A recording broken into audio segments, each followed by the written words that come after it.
Reactive Training Systems. That's your life through photos. It is. My life is photos right now. It's ridiculous. There's the title of your memoir, My Life Behind the Lens. You know, there you go. You know what? I'm actually going to buy a Nikon. Just came out with a 360 camera. I'm going to mount it on top of my D5 and run around with that at one of these big international meets at some point. That'll be good. Yeah. Do a time lapse of that. Yeah, it'll be fun. I'm looking forward to that. That would be interesting, actually. Why don't you just, speaking of time lapse, we can just do a time lapse of equipment check at Raw Nationals. 1,100 people coming through equipment check. So many people. Yeah, it's gonna be like a food line. No, but I saw the layout that we're looking at for next week, and it looks really good. Like, I'm really looking forward to it. Very excited about the meet. Excellent. How you feeling, Mike? Yeah, between here and there. All right. But, I can't. I didn't give anything away in my preview article. Let me put it that way. Well, there's not anything to give away. Like, if you look at my Instagram, you say that, but I have access to your coaching log, so I know exactly where your deadlift is at. But I guess if you follow me on Instagram, it's not. It's pretty much out there at this point. Are you? Was that a threat? It's like, I know where you're doing. Yeah. It's making a low pass here. Ryan. You're witnessing a power play right now. I see that. Don't mess with Adam. Don't tell Adam secrets. Yeah, exactly. Don't wear black and don't tell him secrets. That's that's 2 takeaways so far. Yeah, he's the keeper of all the secrets. Cloud Monster. That's such a cool name for a cat, by the way. Who came up with that? There's a story behind that. So I took this cat to the vet, and the nurse at the desk was like, "Cloud Monster, Palmer," and I was like, "Yes," and she was like, "Did a 5-year-old name your cat?" And I'm like, "No, I named the cat."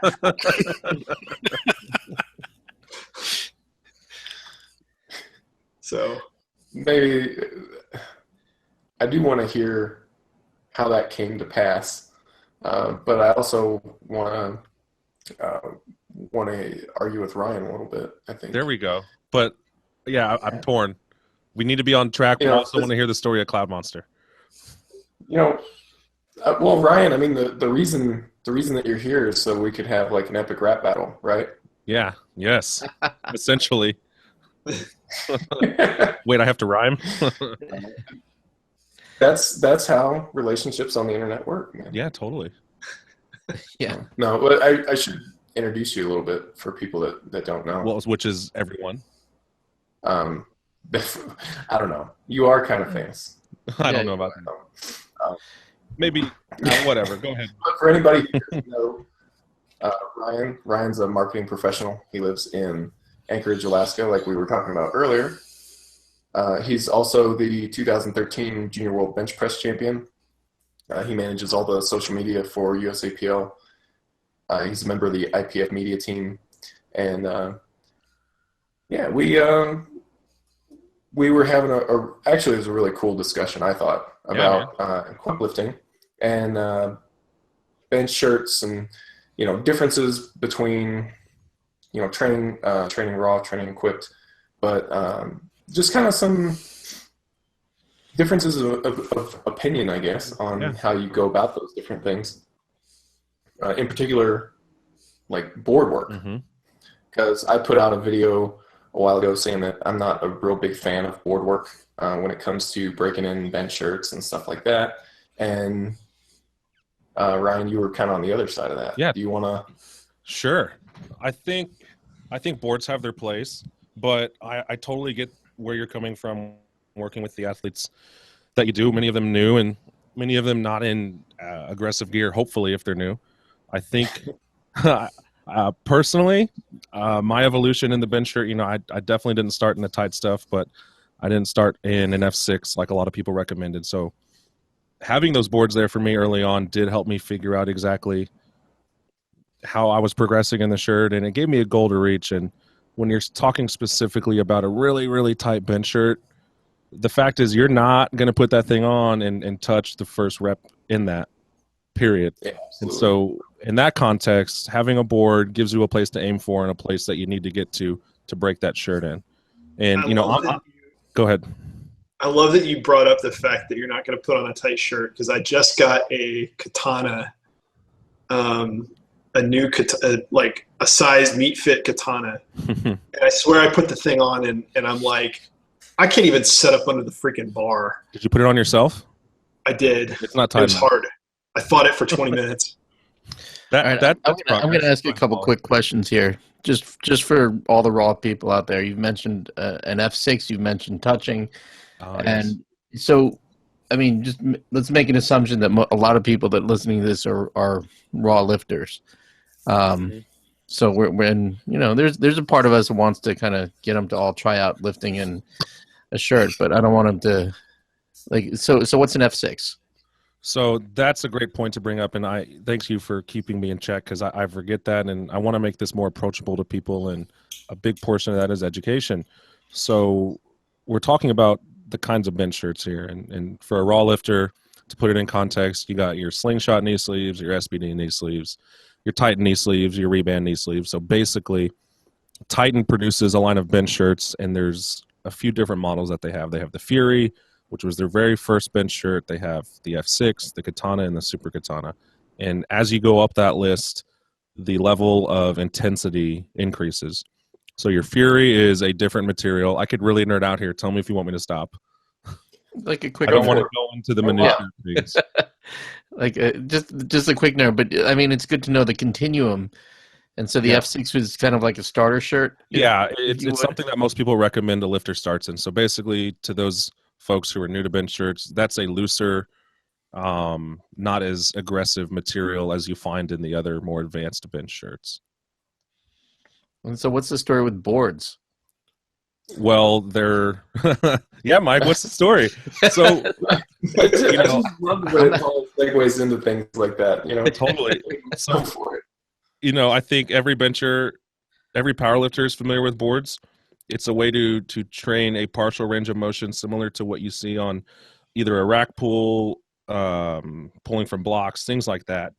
I can't really think of a squat variation that trains a partial range of motion, maybe bottoms or something isometric related.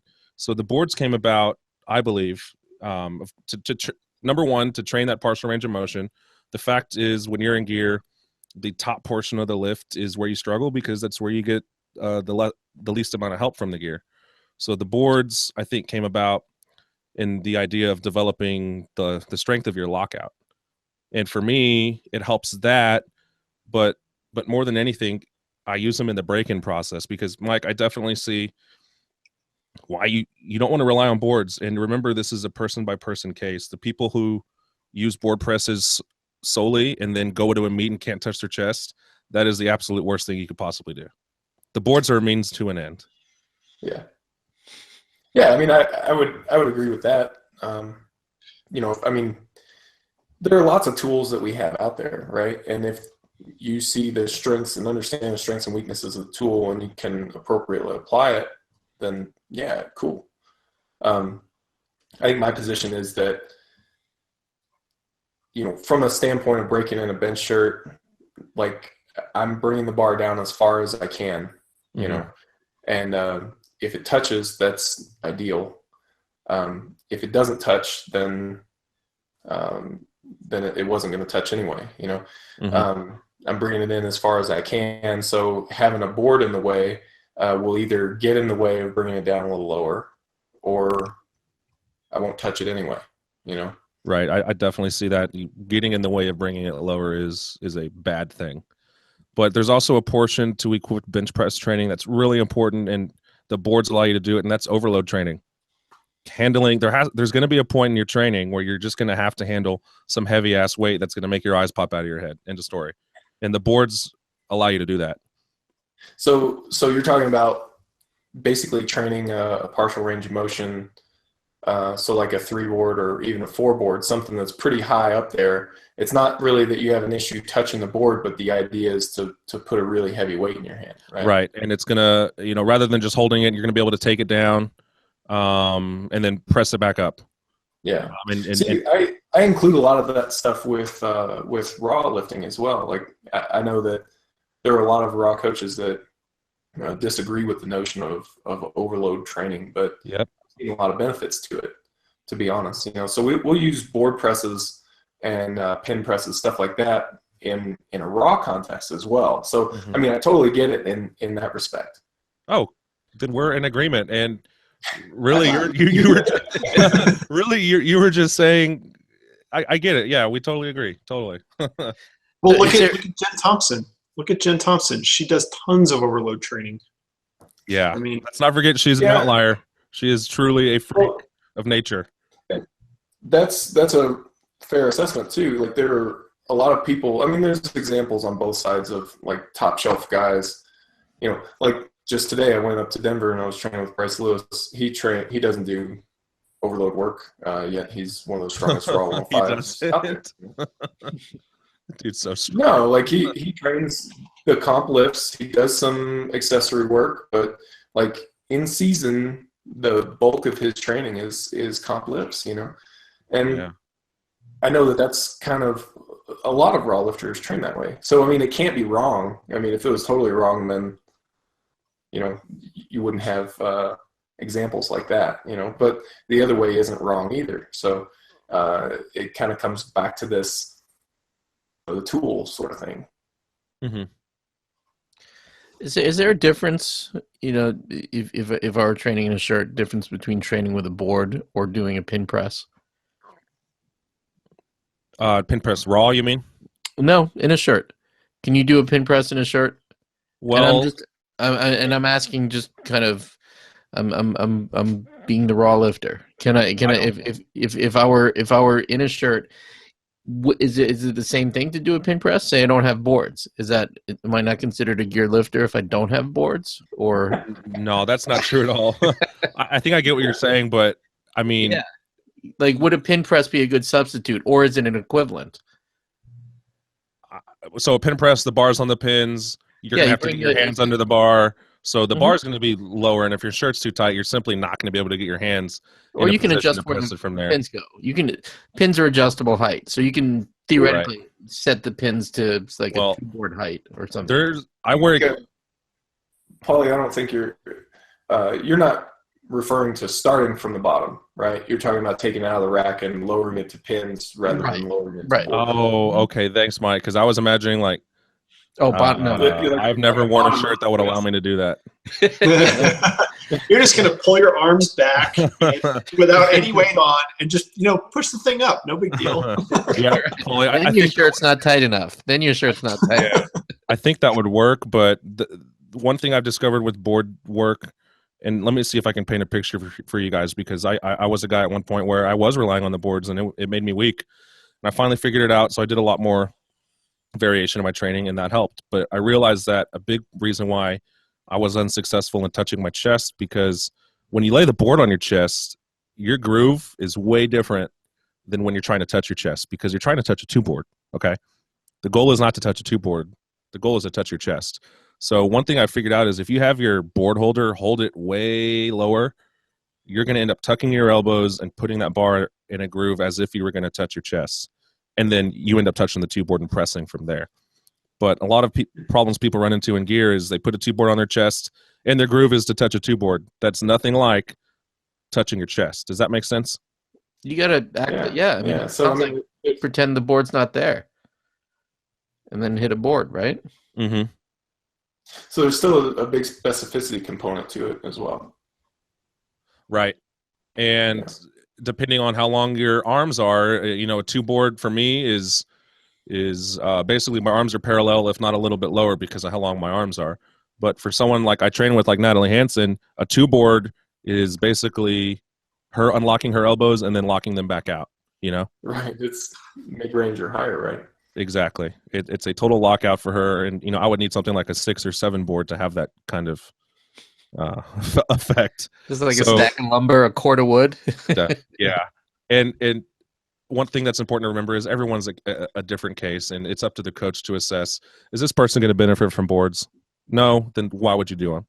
But is their lockout weak? Do they need to handle more weight in the bench shirt? Then yeah, that would be a good means to the end. But you have to make sure that they know how to touch their chest, and you have to make sure that they have the confidence to bring the bar to their chest. So Ryan, just for everybody's reference here, how much have you pressed raw and how much have you pressed in competition in equipment? I've done a 500-pound bench, and I've benched 722 in a competition, which is a pretty good carryover. Yeah. Well, I mean, yeah. So the thing is, like, a lot of people will focus on carryover, which is the point of equip lifting. Absolutely. But those are excellent numbers in either case.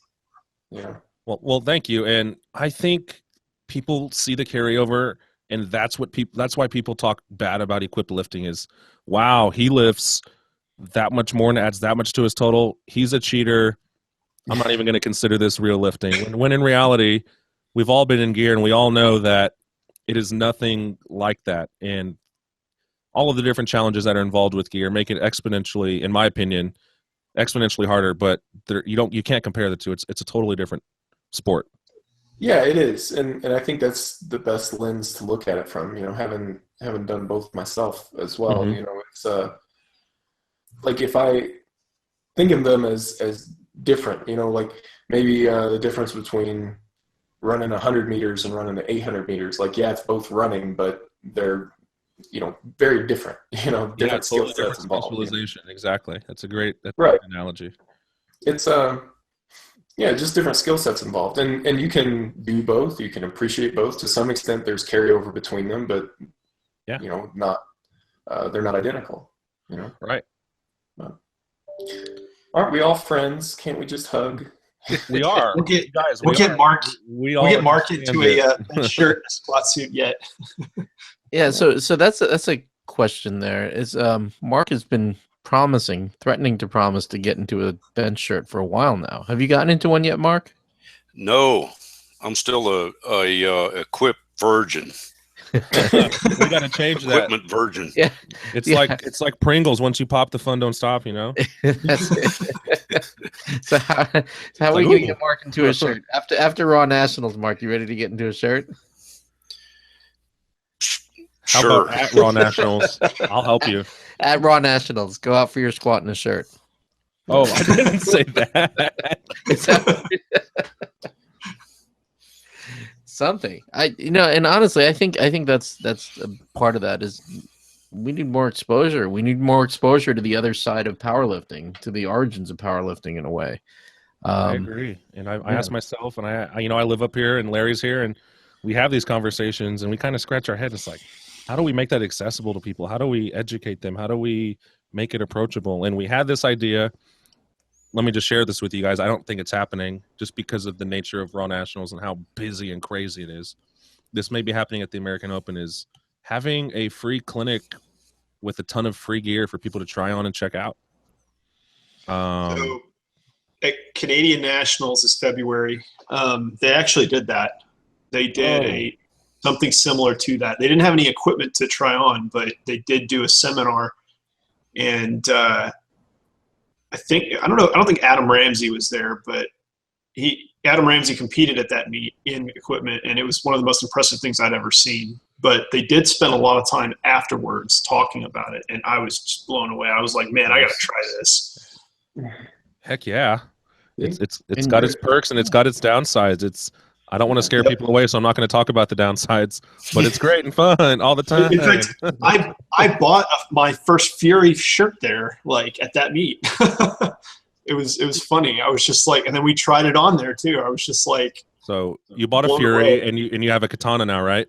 I do. I have See, guys, it's a gateway drug. You're going to end up getting all the gear once you buy one piece. See, I have. We actually shot a video right after your first session. Yep. There's so much pressure in your head. Yeah. Lift equipped, bench shirt, squat suit, any of that stuff. There seems to be a lot of that's one of the things that you contend with, right? It's just dealing with that.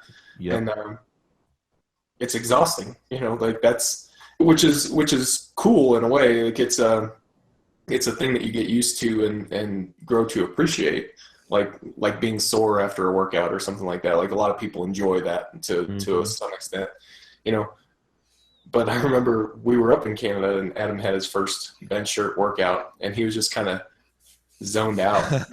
In this video afterwards. It's kind of like he's there, but you can see that workout took a toll. Yeah, it is a different animal. Yeah.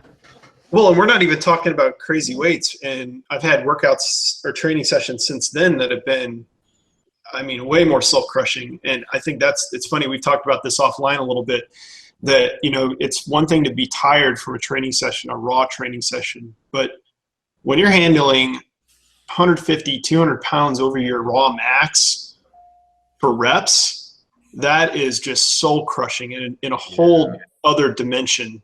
Like, it is crazy difficult. But I love it too at the same time. Yeah, and I don't know that one is better or worse. Like you take somebody who doesn't lift weights and they think this whole conversation is just weird. But it's a thing that you grow to appreciate about it. Yeah, like all those nuances. Like I was telling someone today, it's an acquired taste. I don't know if too many people, Adam may be an exception, that put the gear on like in the first time and he was just like, oh, this is great. But I think for a lot of people, it's like, what am I doing here? But after a few sessions, they grow to appreciate it a little bit more. Yeah. I think it's environment as well. Ryan, you're fortunate that you're up there training, for now, and training with a group of people who clearly understand and appreciate gear. But I think so many of the environments around now don't even have a basis or know where to start. And it's almost like you're exactly right. You need to plant seeds everywhere. Just one guy sneak in with a bench shirt, and then people look around and say, "What's he doing?" And then kind of build it from there. I definitely think it was an advantage. I'm from Texas, San Antonio, and such a rich powerlifting history there. The Texas High School Powerlifting Association has something like 11 or 12,000 kids that compete every year, 800 high schools. So it is deeply ingrained in kids when they're in high school. I didn't get into it in high school. I got into it when I was in college, but I had Gene Bell. Gene Bell was my coach for the first 3 years of my powerlifting career. And so what better of an environment to learn about gear and figure out how to do everything the right way. I had a really ideal, in fact, I would say perfect situation that really helped me excel, but not everyone else doesn't have that. And so I agree. Planting seeds and getting knowledge out there will help expose people to it and make it more approachable. And the question is, how do you do that? Because there are very few people out there who understand it at the level that we do, I think the way USA Powerlifting continues to host the equipped meet at the same time at the Arnold Classic is huge, because you've got all of those raw lifters there watching the raw meet, and then Blaine Sumner comes out and squats 500 kilos. And it's just like a whole nother level of like, wow, what is the human body capable of? Right. And it's still cool, and it may not be powerlifting as they know it, but they can still appreciate it, that it's cool, So I guess tell you a quick story about the first time, because you were talking about growing up in an environment where there's support for that stuff. Yeah. Granted, it was a different time when equipped lifting was the only way to approach powerlifting competitively at the time. I got my first bench shirt and squat suit when I was in high school, and there was no one, like literally no one around that knew even what that was. I knew it was supposed to be tight, because I read about it in a magazine, and that's about all I knew, And this was like the old Insert Blast shirts and stuff like that too. So I remember I got a bench shirt for Christmas, and so cool. I'm trying to pull the thing on, and like I get it like stuck around my forearm, and it just can't get the thing on any more than that. And my dad's like, I think it's too small. And I was like, no, it's supposed to be tight, and so, somehow we wiggled this thing on, but I self-taught all that stuff. Now, it's much more forgiving than the gear that's around now, and it wasn't as tight and all that stuff. But Mike, you were lifting alone when you were wearing super katanas, so I don't think that's an excuse. You did it. Other people can do it, but most people coming in now don't even know about it. They weren't inspired by it. It wasn't the only way to compete. And when we talk about these things too, like talk about, your experience in a bench shirt versus mine, it's different because I was training by myself. So the level of tightness that I was able to achieve in a shirt is not what you're experiencing, Right. And that I always ask, I wonder what Mike could have been in his prime if he wore really aggressive gear. I wonder, Mike. I wonder. Oh man, you said it. You said in his prime. In his prime. Oh, in gear. No, that does sound bad. Yeah. His prime in gear. You guys were just hugging it out a second ago. And you had to go. No, Mike. Don't be all sensitive on me. In your prime when you were No, I was joking with someone today. They said some internet speak that I didn't understand, and asked them to clarify it. And they're like, "You're not that old. You act like you're 50. You're going on 32. Man, am I adopting this notion?" Anyway, Mike's existential crises aside, but well, let me ask you something, Ryan. When you talk about aggressive gear, and is there any? It seems like there seems to be a pretty quick jump from going from a t-shirt to aggressive gear. I mean, is it okay for someone to hang out at, say, an F6 level for a while? Like, why is there such a big rush to go to the aggressive gear and kind of up the stakes so quickly? Because we're all competitive. Because if you get in that F6 and you're competing at your first meet, you do well, but you're leaving stuff on the platform. You know that you're not competing in a super katana like your competition, so you're leaving pounds. So to me, that was a motivation for me for getting tighter equipment.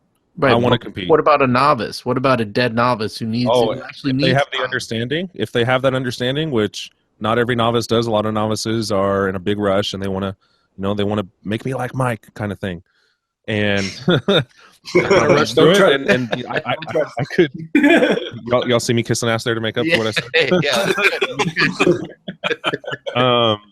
I think that I hope that they have someone positive in their corner to make sure that they stay with that F6 for a while so that they can learn it, because you can get into big trouble being a novice and trying to get into the same gear that someone like myself wears, or Ian Bell. It takes time. And if you set yourself up for failure, you're going to want to quit because it's frustrating. And that's my point. And that's what I'm getting at. It's okay to stay at a lighter shirt and a less aggressive shirt for a while. Otherwise, people are they're gonna crash and burn. And I think maybe that's part of what people see out there. They wanna get right into a super katana first time out and think that it's okay. Yeah. So on that note, Blaine Sumner wore a regular katana. I know. For his 805 bench or 885 bench. 881, yeah.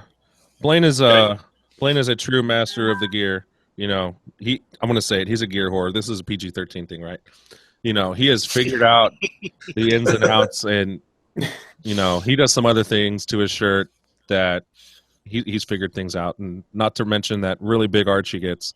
I mean, yeah, he's super smart about it, and I mean but like what you were saying, Ryan, like if you treat it like a competition, like say that you were racing bicycles.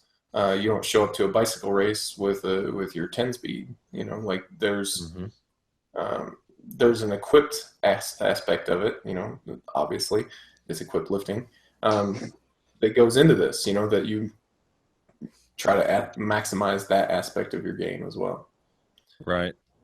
Kind of bring it back a little bit to training.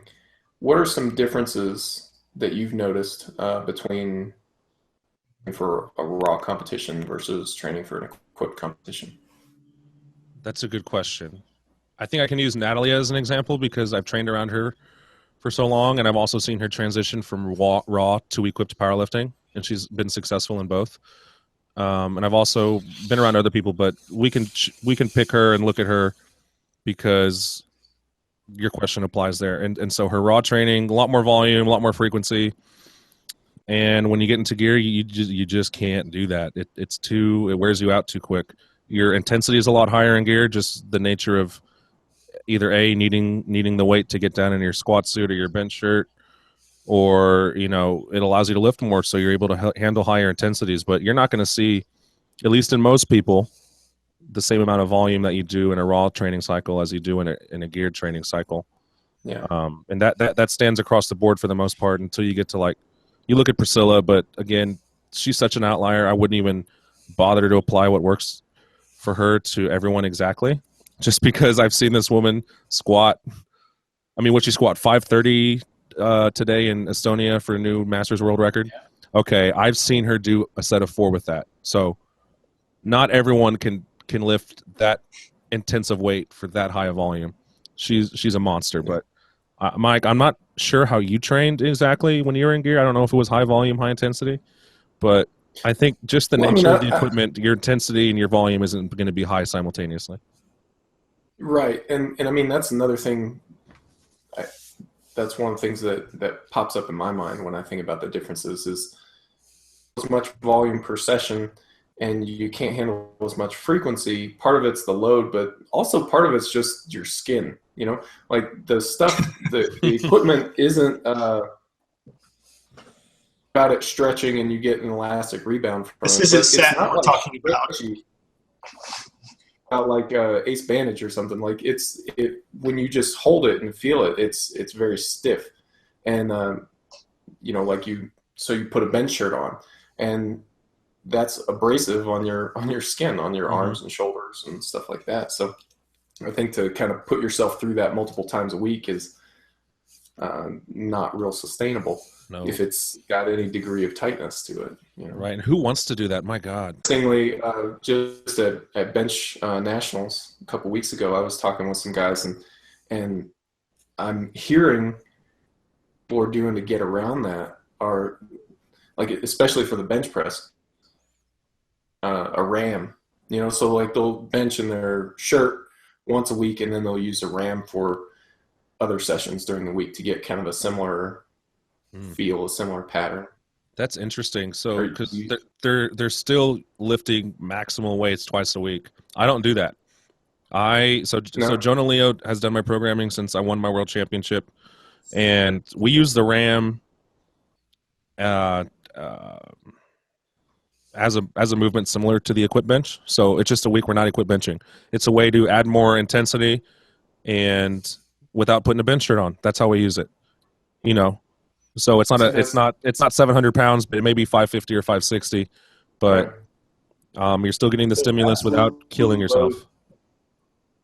Absolute load on the bar has to be considered at those points. I know one thing that I did.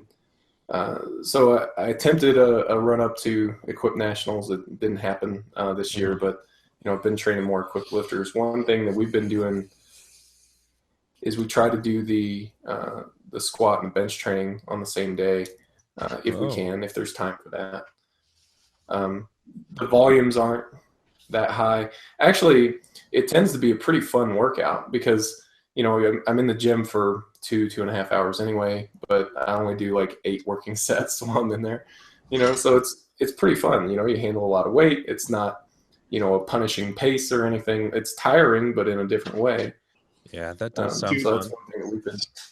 So I've been doing this protocol you just described for the last several months now, and Mondays at the gym I train at have become like the spectator event of the week. Yeah, I bet.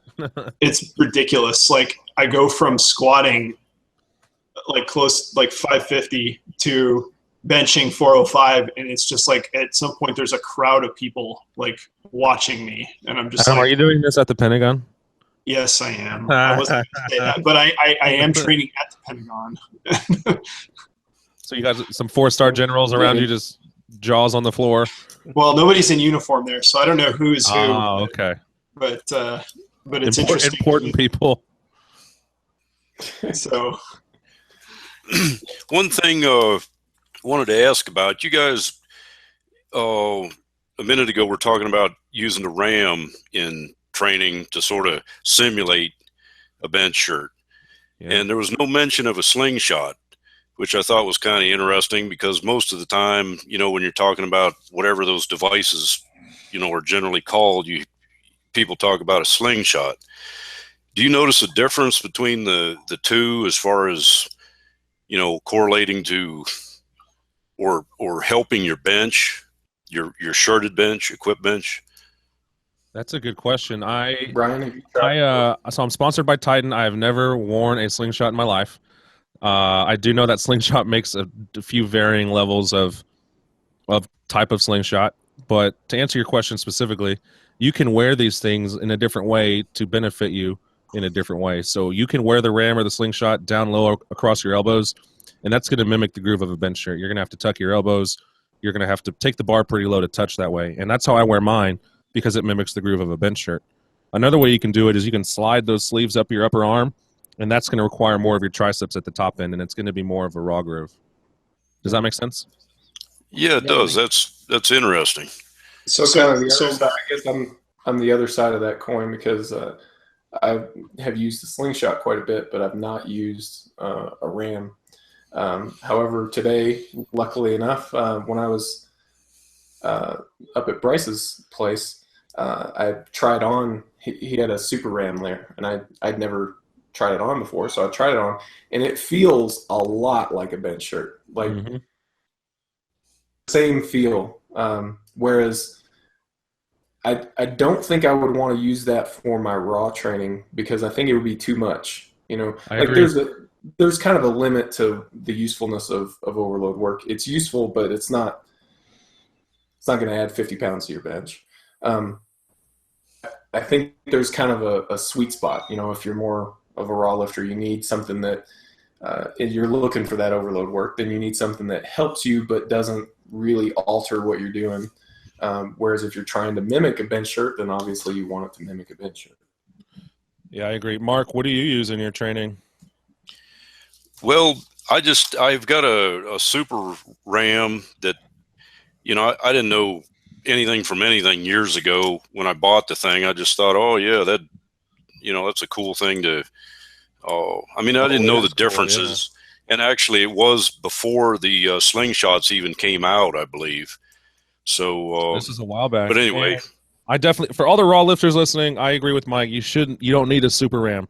That is a different animal. Just get the regular RAM if you're going to do overload work and do some volume with a little bit higher intensity in your training. Because, man, I've doubled 60 pounds over my raw max in a super RAM. That's not necessary for a raw lifter to do.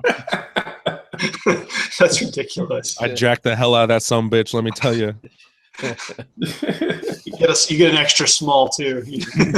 No, not my arms still have to fit through it. You know, my gun. All right. So.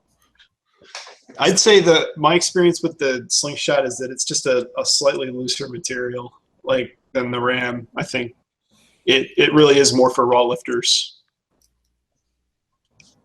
I don't know. It's interesting, and I know that still Blaine. Since we brought up Blaine earlier, Blaine uses the Daddy. He really likes that. Oh, so, that is such a piece of crap. Don't buy the Bench Daddy. It's dumb. You're going to get more out of it than you will a bench shirt. Don't tell Pete that. We should probably cut this.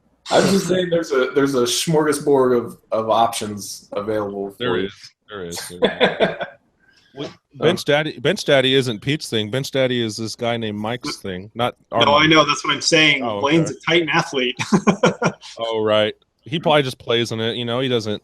But hey, yeah. I know guys who were lifting significantly more than they could in their bench shirt and a Bench Daddy.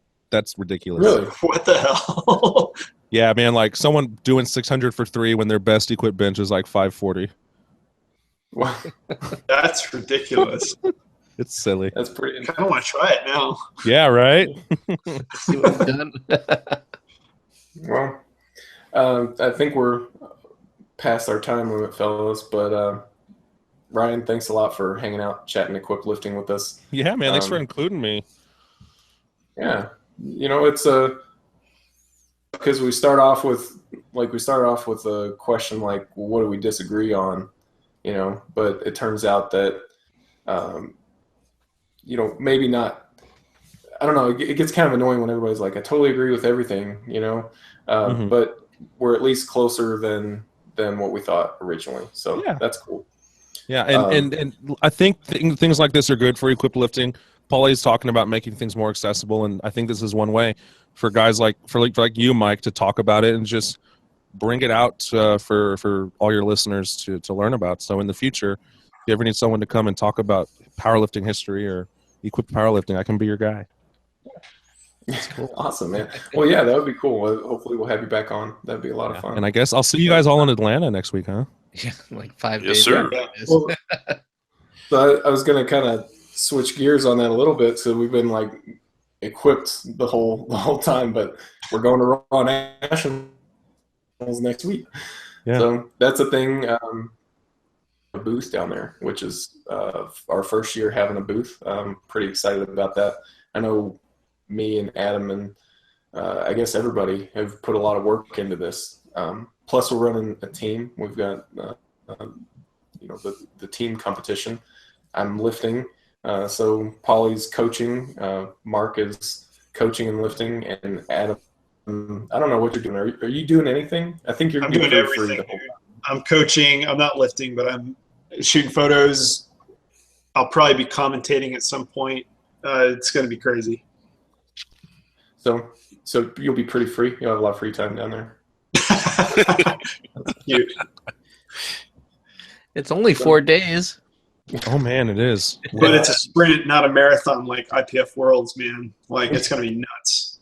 Oh, it's going to be a marathon. We're always looking forward to these. You have 3 sessions a day. 3 sessions a day. Yeah. All right. No, 2 sessions on Sunday. Yeah. Well, thanks again, Ryan. Thanks for coming by, chatting with us. We'll see you, I guess, in like a week. It'll be less than a week by the time this airs. So, see you in a couple days. Cool. See you guys in a couple days. All right. See ya. Reactive Training Systems.